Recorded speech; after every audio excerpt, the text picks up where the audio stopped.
outil d'expression libre.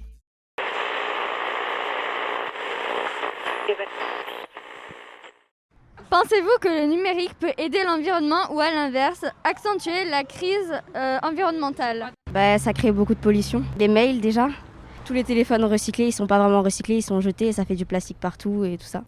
Par rapport à l'environnement, le numérique est-il utile à l'environnement ou bien peut nuire à l'environnement ? Utile, moi je dirais oui, parce qu'il permet de lutter pour défendre l'environnement, de mobiliser les gens pour faire des actions pour l'environnement comme le recyclage des déchets, les actions pour la planète, pour le changement climatique. C'est aussi beaucoup de sources de pollution, le numérique, l'accumulation de données, stockage de données, c'est des choses qui sont énergivores comme on dit. Peut aider et détruire en même temps, dans le sens où tout ce qui est production numérique, téléphone et ordinateur et tout, ça détruit la couche d'ozone et l'environnement. Et après, ça peut aider dans le sens où on peut utiliser le numérique avec les applications, les réseaux sociaux et tout pour sensibiliser sur tout ce qui est protection de l'environnement, destruction de la couche d'ozone, etc. Vous croyez pas toutes ces antennes qu'il y a là-bas, là, ça pollue pas tous ces trucs-là ? Tout veut passer par les réseaux sociaux, par-ci, par ça. Ça tue tout. À mon avis, il y a un côté bien et un côté pas bien. Le côté bien, c'est que de plus en plus on utilise le numérique. Et de l'autre côté, ça pollue beaucoup. Plus on se tourne vers le numérique, plus on pollue la planète. C'est pas le même type de pollution, mais à mon avis, c'est mieux qu'on soit Internet que par la voiture. Parce que par la voiture, ça atteint plus la couche d'ozone que Internet. Quelle solution peut-on proposer d'après vous ? Déjà le recyclage, parce qu'il y a beaucoup de matériaux, je pense, qui sont utilisés pour la production des appareils techniques et technologiques qui peuvent être recyclés et réutilisés.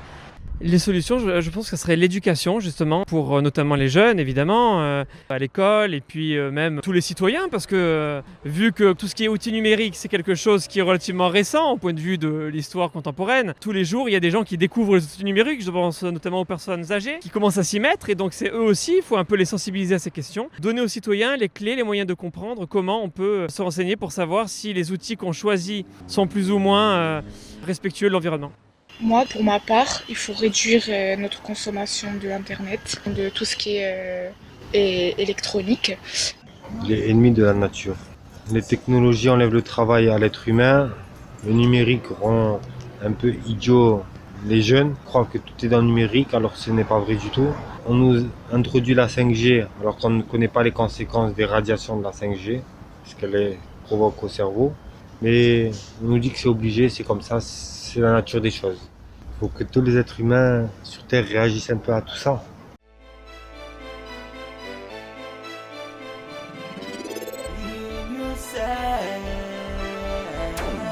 Unisex, un outil d'expression libre.